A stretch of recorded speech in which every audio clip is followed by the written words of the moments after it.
നിങ്ങളുടെ favourite shows ഇനി ഒരിക്കലും മിസ്സാവില്ല. ഇപ്പോൾ C5 കാണും നിങ്ങളുടെ ഫേവറേറ്റ് ഷോസ് തികച്ചും സൗജന്യമായി. സത്യത്തിൽ ഇവര് തമ്മിൽ കല്യാണം കഴിച്ചോ, അതോ ദീപക്കിന്ന് രക്ഷപ്പെടാനുള്ള ഒരു അടവ് മാത്രമാണോ ഇത്?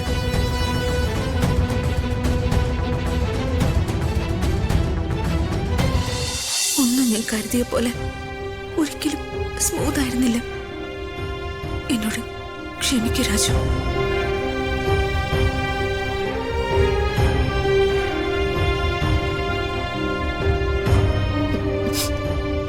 അയ്യോ സോറി രാജു, ഞാനെന്തോ ആലോചിച്ചിരുന്നു പോയി.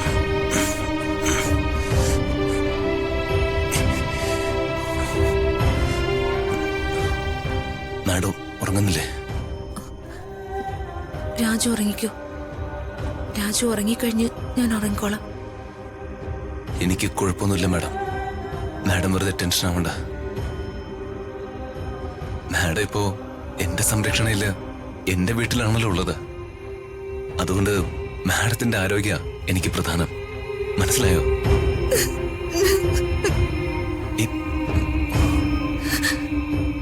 സോറി രാജു, ഒന്നും ചിന്തിക്കാതെ ഞാൻ എടുത്ത് ചാടിയത് കൊണ്ട് ഇങ്ങനെയല്ല സംഭവിച്ചത്. അപ്പോ ഞാൻ എന്റെ കാര്യം മാത്രമേ ആലോചിച്ചുള്ളൂ. ആ കല്യാണം എങ്ങനെയും മുടങ്ങണമെന്ന് മാത്രമേ ആഗ്രഹിച്ചിരുന്നുള്ളൂ. ഇതിങ്ങനെയൊക്കെ ആയിത്തീരുമെന്ന് ഞാൻ ഒരിക്കലും കരുതിയില്ല. Raju, I am sorry. എന്താ രതികമ്മയുടെ ഇത്? കരയാതെ. ഇതൊന്നും നമ്മള് മുൻകൂട്ടി കണ്ട് ചെയ്യുന്നതല്ലോ.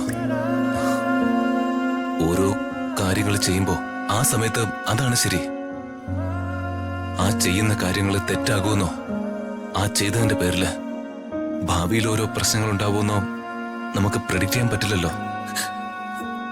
അങ്ങനെ കഴിയുമായിരുന്നെങ്കിൽ നമ്മളത് ചെയ്യില്ലേ? സോ കഴിഞ്ഞ കാര്യങ്ങളെ ഓർത്ത് ടെൻഷൻ അടിച്ചിട്ട് ഒരു കാര്യമില്ല. Live in the present and look forward to future.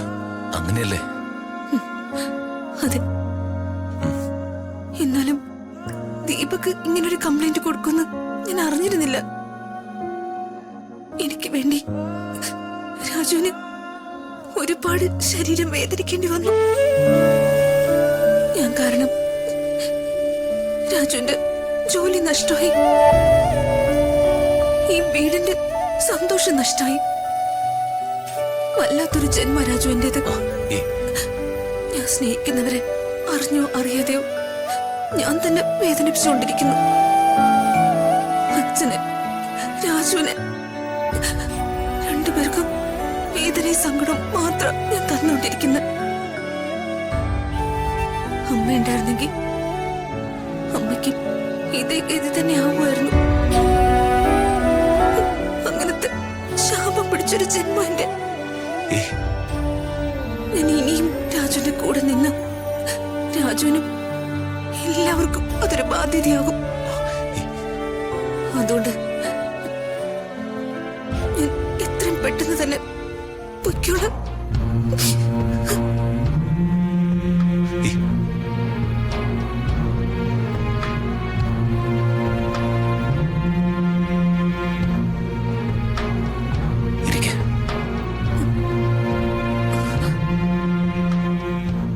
Madam, താൽക്കാലികമായിട്ടാണെങ്കിലും എന്റെ ജീവിതത്തിലേക്കും ഈ വീട്ടിലേക്കും വന്നത് മാഡത്തിന്റെ സ്വന്തം ഇഷ്ടപ്രകാര. പക്ഷെ ഈ വീട്ടിൽ നിന്ന് എന്റെ അനുവാദം ഇല്ലാതെ പോകാൻ പറ്റില്ല. ഞാൻ വിടുകയില്ല. ഞാൻ പറഞ്ഞില്ലേ, മാഡം ഇപ്പോ എന്റെ സംരക്ഷണയില് എന്റെ വീട്ടിലാണുള്ളത്. മാഡം,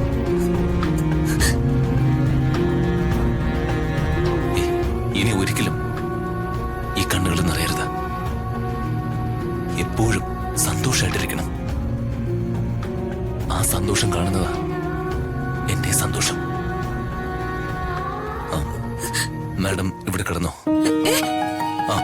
അയ്യോ, അങ്ങനെയല്ല മാഡം. ഈ കട്ടിലിൽ കിടന്നോ, ഞാൻ നിലത്ത് പായ വിരിച്ച് കിടന്നോളെന്ന് ഉദ്ദേശിച്ചത്.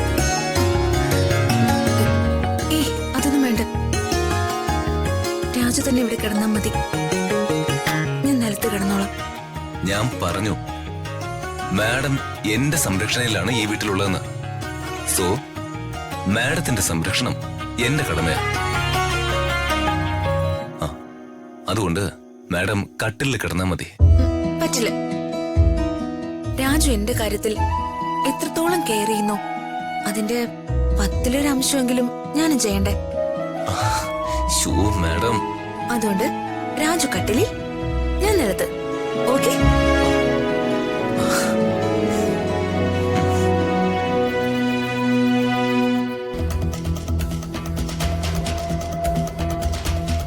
നിങ്ങളുടെ വിവാഹം നടന്ന മുഹൂർത്തം എത്ര മണിക്കാ? 11. ഏത് ക്ഷേത്രത്തിൽ വെച്ചാ നടന്നേ? ശ്രീകൃഷ്ണ സ്വാമി. സത്യത്തിൽ ഇവര് തമ്മിൽ കല്യാണം കഴിച്ചോ അതോ ദീപക്കിന്ന് രക്ഷപ്പെടാനുള്ള ഒരു അടവ് മാത്രമാണോ ഇത്? എന്തായാലും ഇതിനൊരു ക്ലാരിഫിക്കേഷൻ വേണം. അവിടെ വരെ ഒന്ന് പോയി നോക്കിയാലോ?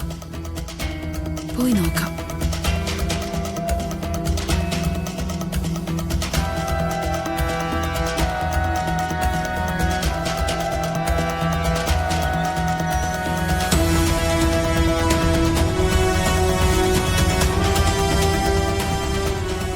ഞാൻ ഊഹിച്ചത് ശരിയാണ്. രണ്ടുപേരും കല്യാണം കഴിച്ചു എന്ന് പറഞ്ഞത് കള്ളം തന്നെ.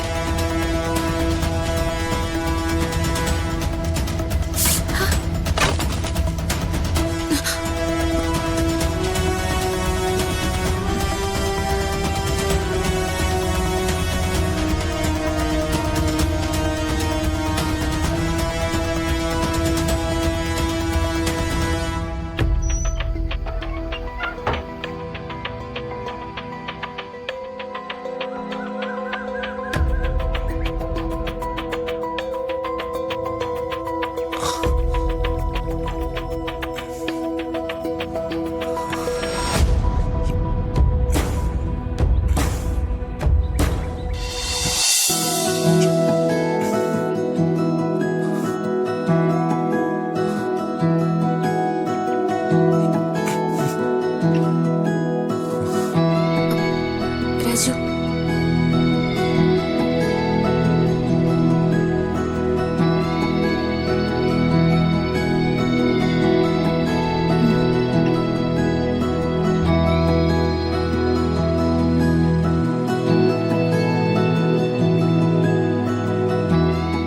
എന്തെങ്കിലും പ്രയാസം തോന്നുന്നുണ്ടോ?